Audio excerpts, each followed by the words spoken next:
শুক্রবারের দিন ঝটপট করে ছেলে মেয়েকে রাইস কুকারে বিরিয়ানি রান্না করে দিলাম, চিকেন বিরিয়ানি। হ্যালো এভরিওয়ান, সবাই কেমন আছেন? আশা করি ভালো আছেন, আমরাও ভালো আছি। সবাই আমাকে স্টার দিয়ে পাশে থাকবেন আর ফেসবুক পেজটিকে ফলো আর ইউটিউব চ্যানেলকে সাবস্ক্রাইব করে আসবেন।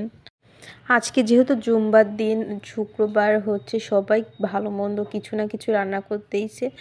আর আমি এই যে ছেলে মেয়েকে চিকেন বিরিয়ানি রান্না করে দিব। ছেলে মেয়ে চিকেন বিরিয়ানিটা খুবই পছন্দ। ছেলে মেয়ে যেহেতু কোনো কিছুই খাচ্ছে না, জ্বর ঠান্ডা আসার পর থেকেই শুধু ওষুধ খাওয়ার জন্য 2-1 বার করে মুখে নিচ্ছে খাবার, তারপরে আর নিতে চাচ্ছে না।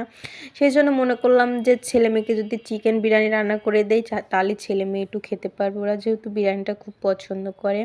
ঝটপট করে এদিকে মশলা সব কিছু দিয়ে আমি মাংসটা ম্যারিনেট করে নিয়েছিলাম। ওই মাংসটাই তেলের মধ্যে দিয়ে আমি বিরিয়ানির মাংসটা রান্না করে নিচ্ছি। এদিকে কিন্তু আমি রাইস কুকারে চালটা ভেজে নিচ্ছি মশলাপাতি দিয়ে।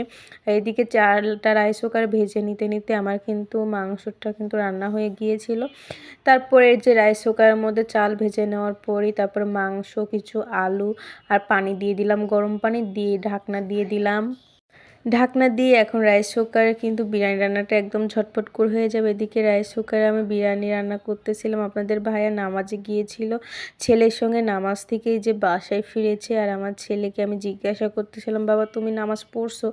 বলতেছে, আম্মু আমি আজকে পারি না, এরকম বলতেছিল। ও নাকি নামাজ পড়ে, এর আগের বারও গিয়েছিল ওর বাবার সঙ্গে, সুন্দরভাবে নাকি নামাজ পড়ে। ওর বাবা বললো। আর আজকে শুক্রবারেও গিয়েছিল, যে বাপ ছেলে একসঙ্গে নামাজ পড়ে আসলো জুম্বার দিনে।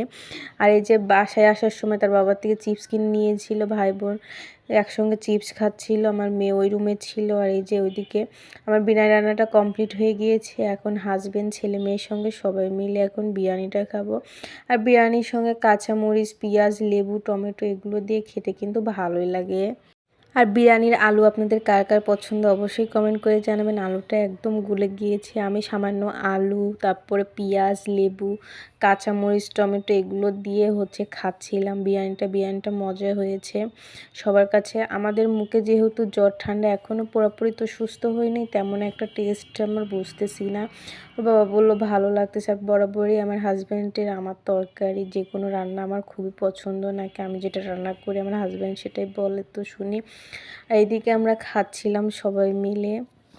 সন্ধ্যাবেলা ছাবে বাবা বাহিরে গিয়েছিল ছেলে মেয়ের জন্য ওষুধ আনার জন্য, যেহেতু ছেলে মেয়ে সুস্থ হচ্ছেই না, সেজন্য অ্যান্টিবায়োটিক আবারও করে আনলো ছেলে মেয়ের জন্য। দেখতেই পাচ্ছেন অনেকগুলো কিন্তু ওষুধ। এই ওষুধগুলো নাকি 1700 না 1800 টাকা নিয়েছে সবগুলো ওষুধ।